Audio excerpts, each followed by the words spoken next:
ಮದುವೆಯಾದರೂ ಕೂಡ ತಣ್ಣೀರು ಸ್ನಾನ ಮಾಡಿಕೊಂಡು ಕೈ ಕೆಲಸ ಮಾಡಿಕೊಳ್ಳುತ್ತಾ ಸಮಾಧಾನ ಮಾಡಿಕೊಳ್ಳುತ್ತಿದ್ದೆ. ನನಗೆ ತುಂಬಾ ಬೇಸರವಾಗಿತ್ತು. ಒಂದು ದಿನ ನನ್ನ ಮಾವ ಅವರ ನೀರಿನಿಂದ ನಾನು ಸಾಕು ಸಾಕು ಎನ್ನುವವರೆಗೂ ಅಭಿಷೇಕ ಮಾಡಿಬಿಟ್ಟರು. ಕತೆ ತುಂಬ ಇಂಟ್ರೆಸ್ಟಿಂಗ್ ಆಗಿದೆ, ದಯವಿಟ್ಟು ಕೊನೆಯವರೆಗೂ ಕೇಳಿ. ಅದಕ್ಕೂ ಮೊದಲು ಯಾರೆಲ್ಲ ನಮ್ಮ ಚಾನಲ್ಗೆ ಇನ್ನೂ ಸಬ್ಸ್ಕ್ರೈಬ್ ಆಗಿಲ್ಲವೋ ದಯವಿಟ್ಟು ಚಾನಲನ್ನು ಸಬ್ಸ್ಕ್ರೈಬ್ ಮಾಡಿಕೊಳ್ಳಿ. ಹಾಯ್ ಗೆಳೆಯರೇ, ನನ್ನ ಹೆಸರು ಆಶಾ. ಹೆಸರಿಗೆ ತಕ್ಕಂತೆ ಕೋಮಲವಾಗಿ ಇದ್ದೇನೆ. 26 ವರ್ಷ ವಯಸ್ಸಾಗಿರುವ ನಾನು ಸದ್ಯ ಮುಂಬೈನಲ್ಲಿ ಇದ್ದೇನೆ. ನಾನು ಇವಾಗ ನನ್ನ ಕುಟುಂಬದೊಂದಿಗೆ ಸಂತೋಷವಾಗಿ ಇದ್ದೇನೆ. ಆದರೆ ಕೆಲವು ವರ್ಷಗಳ ಹಿಂದೆ ನಾನು ಪದವಿಯನ್ನು ಪಡೆಯುತ್ತಿದ್ದ ವೇಳೆ ನಾನು ಸಿನಿಮಾ, ಪ್ರವಾಸ ಎಂದೆಲ್ಲ ಅಲೆದಾಡಿ ಸಾಕಷ್ಟು ಮೋಜು ಮಸ್ತಿ ಮಾಡಿದ್ದೆ. ಅಲ್ಲದೆ ಓದಿನ ಜೊತೆಗೆ ನನ್ನ ಸಹಪಾಠಿಯೊಬ್ಬನ ಜೊತೆ ನಾನು ಎಲ್ಲವನ್ನೂ ಮಾಡಿಬಿಟ್ಟಿದ್ದೇನೆ. ಆದರೆ ಇದರ ಜೊತೆಗೆ ಪರೀಕ್ಷೆಯಲ್ಲೂ ಕೂಡ ನಾನು ಹೆಚ್ಚಿನ ಅಂಕಗಳನ್ನು ಗಳಿಸುತ್ತಿದ್ದೆ. ಪದವಿ ಮುಗಿದ ಬಳಿಕ ಚಿಕ್ಕನ ಕಂಪನಿಯೊಂದರಲ್ಲಿ ಕೆಲಸಕ್ಕೆ ಸೇರಿದ ನಂತರ ಮನೆಯಲ್ಲಿ ನನಗೆ ಮದುವೆ ಮಾಡುವುದಾಗಿ ನಿರ್ಧರಿಸಿದರು. ನಮ್ಮದು ಶ್ರೀಮಂತ ಕುಟುಂಬ ಅಲ್ಲದಿದ್ದರೂ ಮಧ್ಯಮ ವರ್ಗದ ಕುಟುಂಬವಾಗಿತ್ತು. ಇನ್ನು ನಾನು ಮೊದಲಿನಿಂದಲೂ ಅಂದವಾಗಿದ್ದು ಆ ದೇವರೇ ನನಗೆ ಅಷ್ಟೊಂದು ಅಂದವನ್ನು ಕರುಣಿಸಿದ್ದ. ಹೀಗಾಗಿ ದೊಡ್ಡ ಮನೆ ಹುಡುಗನ ಜೊತೆ ಮದುವೆ ಆಗಿತ್ತು. ಇನ್ನು ಎಲ್ಲರಂತೆ ನನ್ನ ಗಂಡ ಸುಂದರನಾಗಿ ಹೆಚ್ಚಿನ ಸಂಬಳ ಇರಬೇಕು ಎನ್ನುವ ಮಹದಾಸೆ ನನಗೂ ಇತ್ತು. ಅದರಂತೆ ಎಲ್ಲವೂ ಸಿಕ್ಕಿತ್ತು. ಮದುವೆಯೂ ಆಗಿತ್ತು. ಅಲ್ಲದೆ ನನ್ನ ಗಂಡ ಅವಿನಾಶ್ ನೋಡಲು ಸುಂದರವಾಗಿದ್ದ. ವಿದೇಶಿ ಕಂಪನಿಯೊಂದರಲ್ಲಿ ಕೆಲಸ ಮಾಡುತ್ತಿದ್ದ.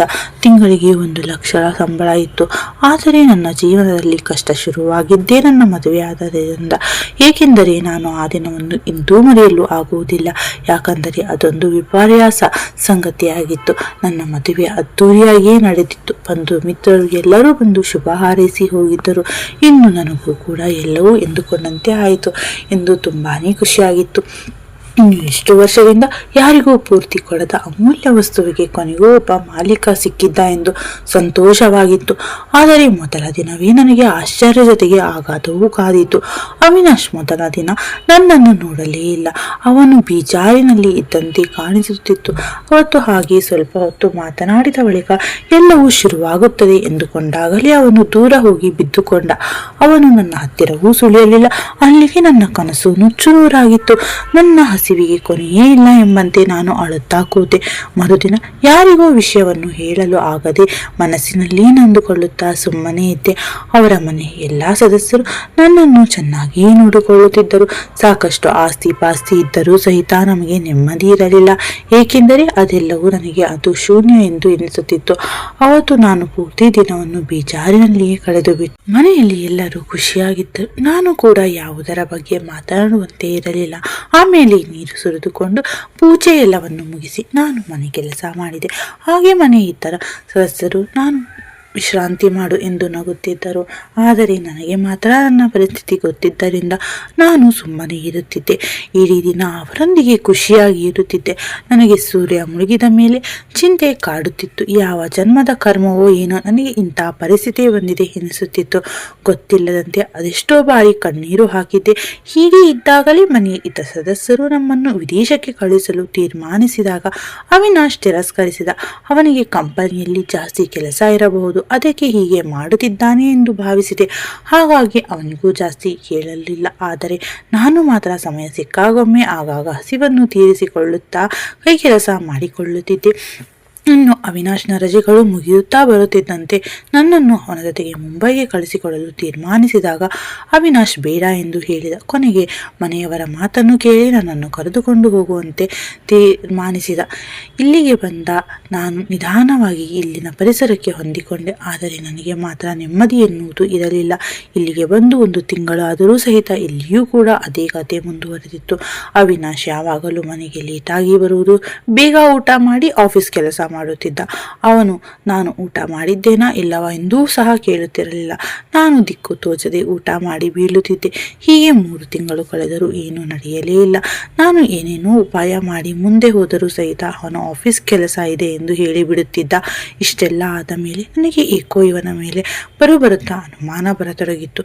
ಅವರ ಮೊಬೈಲ್ ಎಲ್ಲ ಚಾಟ್ ಎಲ್ಲ ನೋಡಿದಾಗ ಯಾರ ಜೊತೆಗೂ ಬೇರೆ ರೀತಿಯ ಚಾಟಿಂಗ್ ಇರಲಿಲ್ಲ. ಕೊನೆಗೆ ಒಂದು ದಿನ ನಾನು ತಲೆ ಕೆಟ್ಟ ಹಾಗೆ ಎನಿಸಿ ಅವನಿಗೆ ಯಾಕೋ ಹೀಗೆ ಮಾಡ್ತಾ ಇದ್ದೀಯಾ, ನನಗೆ ಉತ್ತರ ಕೊಡು ಎಂದಾಗ ಅವನು ಶಾಂತ ರೀತಿಯಾಗಿ ಹಾಗೇನಿಲ್ಲ, ನೀನು ಹೀಗೆ ಏನೇನೋ ಯೋಚನೆ ಮಾಡ್ತಾ ಇದ್ದೀಯ, ಹೀಗೆ ಆಗುತ್ತೆ ಅಂತ ಅಂದ. ಕೊನೆಗೆ ನಮ್ಮ ನಡುವೆ ಜಗಳವಾಗಿ ಅವನು ಹೊರಗೆ ಹೋದ. ಆದರೆ ಅವನು ಅವತ್ತು ಬರುವಾಗ ಕುಡಿದು ಬಂದಿದ್ದ. ನನಗೆ ಏಕೋ ನನ್ನ ಮೇಲೆ ಬೇಜಾರು ಎನಿಸಿತು. ಇವನು ನನ್ನಿಂದಾಗೇ ಹೀಗೆ ಮಾಡಿದ ಎನಿಸಿತು.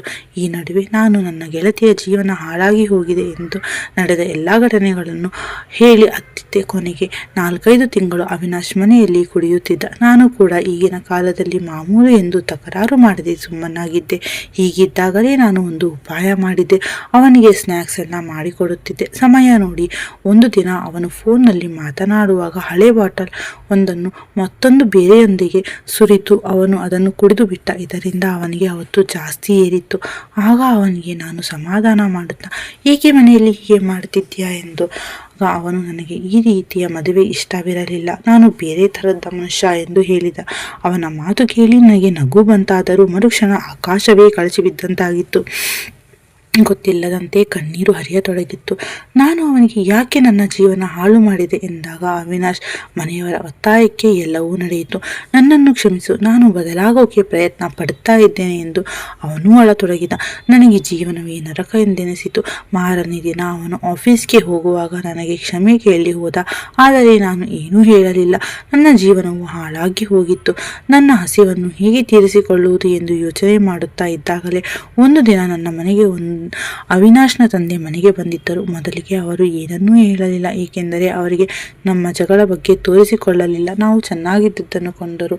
ಇವನು ಆಫೀಸ್ಗೆ ಹೋದಾಗ ಏನಾದರೂ ಸಿಹಿ ಸುದ್ದಿ ಇಲ್ವಾ, ಇಷ್ಟು ದಿನ ಆಗಿದೆ, ಯಾಕೆ ಇನ್ನೂ ಲೇಟು ಎಂದೆಲ್ಲ ಪ್ರಶ್ನೆಗಳನ್ನು ಪದೇ ಪದೇ ಕೇಳುತ್ತಿದ್ದರು. ನಾನು ಅವರಿಗೆ ಹಾಗೆ ಏನಿಲ್ಲ, ಅವಿನಾಶ್ಗೆ ಪ್ರಮೋಷನ್ ಆಗಿದೆ, ಅದನ್ನು ಬಿಟ್ಟು ಏನಿಲ್ಲ ಎಂದು ಹೇಳಿದ್ದೆ.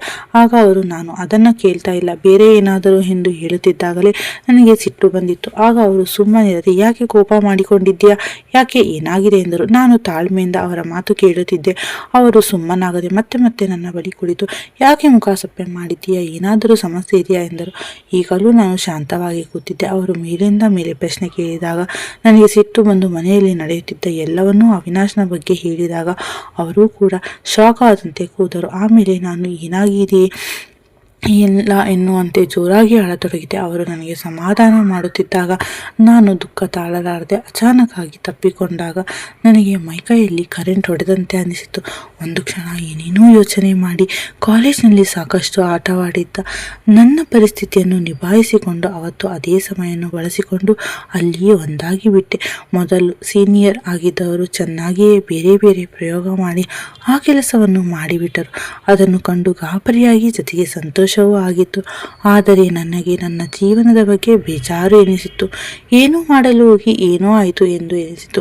ಕೊನೆಗೆ ಅವರಿಗೂ ಕೂಡ ಹೀಗೆ ಎನಿಸಿ ಅವರು ಇದೇ ಕೊರಗಿನಲ್ಲಿ ಹೋಗಿಬಿಟ್ಟರು. ಇದು ನನ್ನ ಜೀವನದಲ್ಲಿ ಮರೆಯಲಾರದ ಘಟನೆಯಾಗಿತ್ತು. ಇದಾದ ಮೇಲೆ ಅವಿನಾಶ್ ಸರಿಯಾಗಿ ಚಿಕಿತ್ಸೆ ಕೊಡಿಸಿ ಅವನೊಂದಿಗೆ ಇವಾಗ ಚೆನ್ನಾಗೇ ಇದ್ದೇನೆ. ಆದರೆ ಆ ಕೊರಗು ಮಾತ್ರ ಇನ್ನೂ ಹಾಗೇ ಇದೆ. ನೋಡಿದ್ರಲ್ಲ ಫ್ರೆಂಡ್ಸ್, ಹೇಗೆ ಒಬ್ಬರ ಸಂತೋಷ ಇನ್ನೊಬ್ಬರಿಗೆ ಮುಳ್ಳಾಗಿ ಜೀವನ ಬಿಟ್ಟರು. ಹೀಗಾಗಿ ಇಂತಹ ಕಥೆಗಳನ್ನಾಗಲಿ ಮತ್ತೊಬ್ಬರಾಗಲಿ ಗಂಭೀರವಾಗಿ ತೆಗೆದುಕೊಳ್ಳಬಾರದು. ಇದೆಲ್ಲ ಕೇವಲ ಒಂದು ಕಾಲ್ಪನಿಕ ಕಥೆ. ಧನ್ಯವಾದಗಳು ವೀಕ್ಷಕರೇ. ಕಥೆ ಬಗ್ಗೆ ನಿಮ್ಮ ಅನಿಸಿಕೆಯನ್ನು ದಯವಿಟ್ಟು ಕಮೆಂಟ್ ಮಾಡಿ, ಹಾಗೆ ಚಾನಲನ್ನು ಸಬ್ಸ್ಕ್ರೈಬ್ ಮಾಡುವ ಮೂಲಕ ನನಗೆ ಪ್ರೋತ್ಸಾಹಿಸಿ.